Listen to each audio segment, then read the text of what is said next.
যাক, ইমাজিনেশনে থাপ্পড়টা দিয়ে হইলো রাগটা কমছে, কিন্তু বিগ হাউসটা একদিন আমি আসলে থাপ্পড় পাম না। ভার্সিটির যতই সিনিয়র হোক, ওরা আমি খামুই। এই ওই থাবড়া আপনি দিলেন ভাই, এইরকম একটা থাবড়া আপনার দিতারলে আপনি লই তারবেন এই থাবড়া আপনার লইলেন, ধরেন আপনার মানির জোরটা থাকবো আপনার এই থাবড়া খাইয়া। কি কি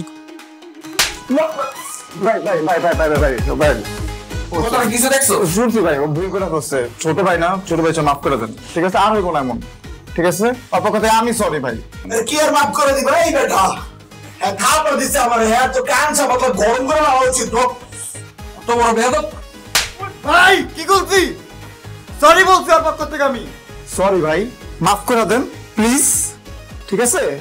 আপনার পক্ষ থেকে আমি সরি, ঠিক আছে ঠিক আছে? ও ভুল করছে। ইয়ে সরি কস তুই আরে, হ্যাঁ ওরা তুই কি সরি কস? ঠিক আছে দুদু ভাই, প্লিজ, কোনো সমস্যা নাই, তুমি একটু শান্ত হও, চলো বাইরে চলো। যা যা যা, আমার জুতা বাইরে, ওটা চলো।